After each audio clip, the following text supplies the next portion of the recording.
Tony, founder of Soar to Excellence Coaching. I wanted to speak with you about your indicator, number one indicator of where your time, energy, and focus is. People don't have any idea that it's easy to get lost, it's easy to get busy, and it's easy to stay everything but productive. You have goals you've set and you forget all about them because you're just so tired and so busy. Open up your calendar, whether it's digital or a written planner, and I want you to take a good hard look at what you have carved time out for in your busy life. I run a work life mastery group, and I can tell you that many women are running around with their heads cut off. They can tell me that they're overwhelmed, they're exhausted, and they're so busy, but their calendar does not reflect what they told me was important to them.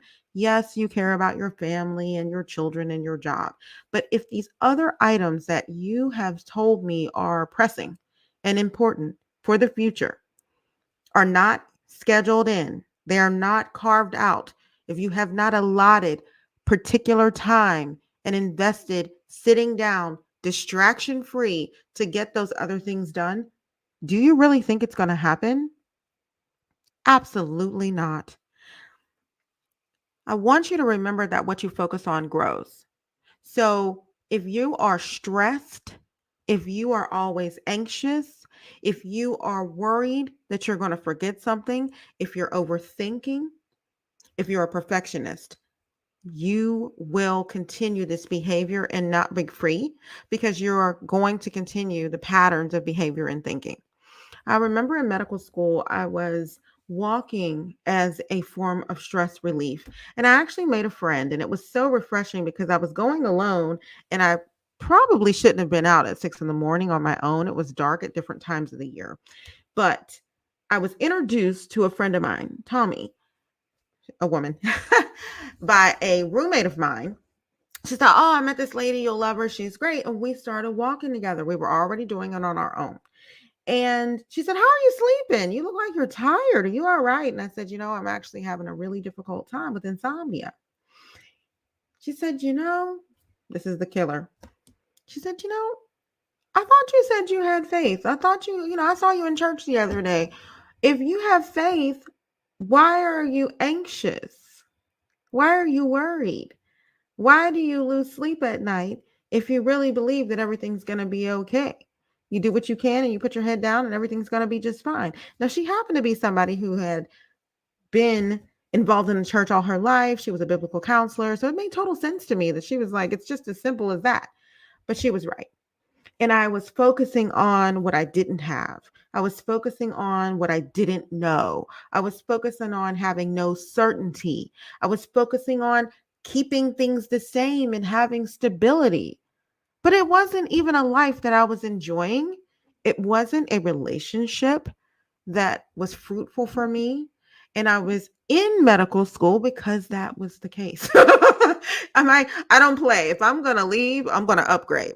And I thought, this relationship may not be working. My escape plan was to upgrade to become a medical doctor, a physician. So I'm a board certified physician. I'm on my way at least.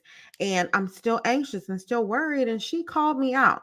That's a good friend, by the way, somebody who will challenge what you said you wanted. And that's what I'm trying to do for you. I come on here after a long day of coaching, after a long day of making masterclass presentations to say to you, I see you. And it's March, and already you've put those things you said were important to the side. You've already started slipping on the frequency of your commitments, and your calendar is the first clue. So if you do one thing today, take a look at your calendar, take a look at what you said you wanted in 2023 or whatever year this is that you're watching it. Make a list of those top 2 or 3 things. And I want to also tell you that I keep a sticky note. I made it into a sticky note. One of my mentors was a Wall Street maven. She was a big stockbroker and she got tired of the rat race of being in the financial markets and all of these metrics and chasing all of these numbers and all the competition. and she became a money coach for women. And this is important because so many of us grow up without a strong sense that money is a positive. We think money is evil or scary or we don't know enough. And she has this graphic that I keep on my computer, taped to my computer. I have 3 monitors here. And it's the scarcity versus the abundance. And when you see yourself focusing on that scarcity side, you better start reevaluating where you are in life. If you're thinking about the shame of the mistake you made, the thoughts keep reminding you that you made a mistake and you're shooting yourself to death.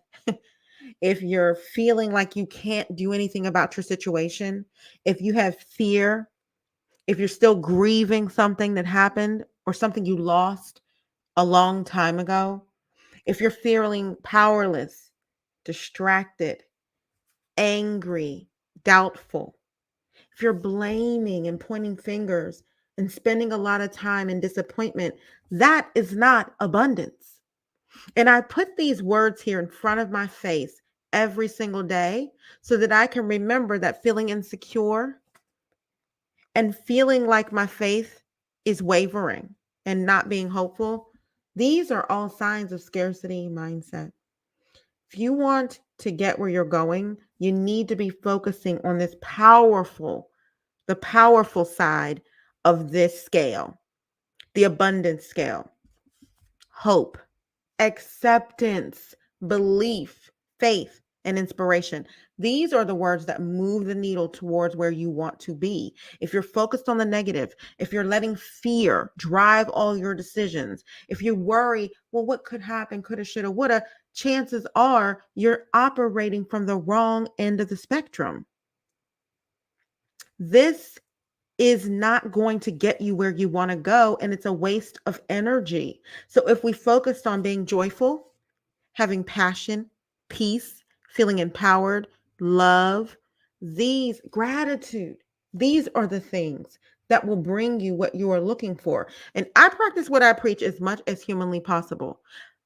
How many of you, let me know if you're here for replay or where you're watching from, but let me know if any of these words sound like where your mind has been lately. Doubtful, fearful, anxious, stressed, or have you been more confident and feeling joyful and compassionate towards others and feeling courageous? We've got to challenge ourselves to put those things that bring us abundance on the other side into our calendar and block it off, make it non-negotiable, because the way you do your job, the way you treat that meeting is the same way you need to treat the things that will move the needle for your future and your family. Gratitude is the most underrated, powerful exercise that you can implement into your life right now. So, I want to teach you really quickly how to do a proper gratitude entry, a gratitude journal. I keep one, it's over here, not on my desk. I sometimes keep it on my desk.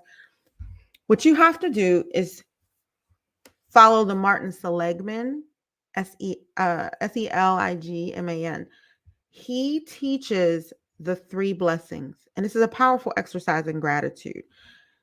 You write down 3 things that went well today. Can you name 3 things? I would love for you to share them with us. 3 things that went well today and what role you played in making it happen. So many of us are quick to discount. Oh, I was just lucky. Oh, it was no big deal. Oh, anyone could do it. We downplay our gifts, we downplay our role, and then we have difficulty believing that it can happen again because we don't take ownership over all the steps it took to get us where we are. You're a high achiever, so you downplay things that other people struggle to do.